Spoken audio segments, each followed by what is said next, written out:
Lake Toba, Indonesia. In ancient times, there lived an orphan peasant boy named Siadan in Sumatra Island. Siadan had to do farming and fishing. One day, he was fishing a very beautiful fish. The color was golden yellow. So holding, the fish turned into a beautiful princess.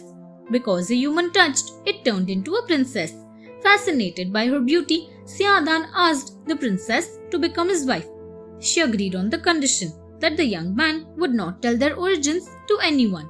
Siadan then agreed to all terms. After a year, the couple was blessed with a son. The son had a bad habit. That is, he never satiated. He ate all the food there. One day, the child was eating Siadan all the food from his parents' plate as well. The young man was very annoyed. He said, "The basis of the offspring of fish." That statement by itself unlocked the secrets of what he had promised to keep. Their promise had been breached. His wife and son disappeared mysteriously. And from the ground of their former footing, many water springs came out. Water flowing from the springs started increasing till it became a vast lake. The lake is now called Lake Toba. The Laird of Balmechi's wife, Scotland. In the olden times, when it was the fashion for gentlemen to wear swords, the Laird of Balmechi went one day to Dundee, leaving his wife at home ill in bed. He encountered fairies, which carried his wife in bedclothes. They disappeared on seeing him. He placed her on the horse before him and arrived safely at home. He placed her under the care of an attentive friend. He went to his wife's bed, lifted the impostor from the bed, and threw her on the fire, from which she bounced like a skyrocket. His wife said that after sunset, the nurse left her for preparing a little candle. Elves came in at the window, thronging like bees from a hive. They filled the room and, having lifted her from the bed, carried her through the window, after which she recollected nothing further till she saw her husband standing over her on the Carhills at the back of Carlungi. The hole in the roof by which the female fairy made her escape was mended, but it could never be kept in repair, as a tempest of wind happened always once a year, which uncovered that particular spot without injuring any other part of the roof.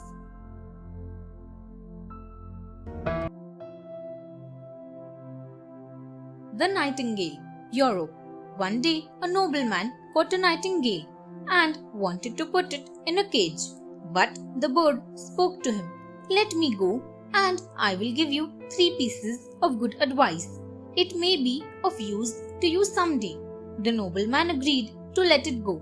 The nightingale gave him 3 pieces of advice. "Never be sorry for something that cannot be brought back, my lord, and never trust idle words." The nobleman heard the advice and let the nightingale go.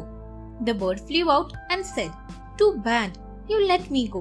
If only you knew about my treasure. I have a very huge, expensive gem under my wing. If you had taken it, you would have become even richer." When the nobleman heard that, he began to regret letting bitterly about the bird go.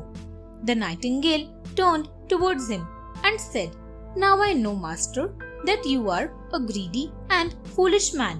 You were sorry for something that cannot be brought back, and you believed my idle words.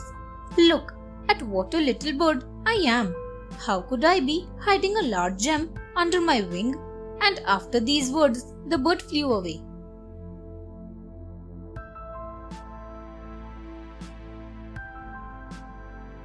From white to black, Japan. In those days, when the world was new and young, the crow used to be a white color with stylish feathers curled at ends. Once he went to an owl who was dexterously known for his art of painting and urged the owl to color him with a very fine and unique color. The owl led his customer into the drawing room and put him into a pot of indigo. When the crow was taken out, the ends of his feathers had straightened out, and he was glossy black. The crow was furious. The owl reminded him that he had asked to be dyed in a unique color, but the crow refused to listen and gave the owl a vicious peck. The owl abandoned his business and fled. Since that day, the owl was habituated to escape from his infuriated friends and began to come out only at night to avoid the wrath of his dissatisfied customer. Thanks for watching. Do like, share, subscribe to Sahil Book House.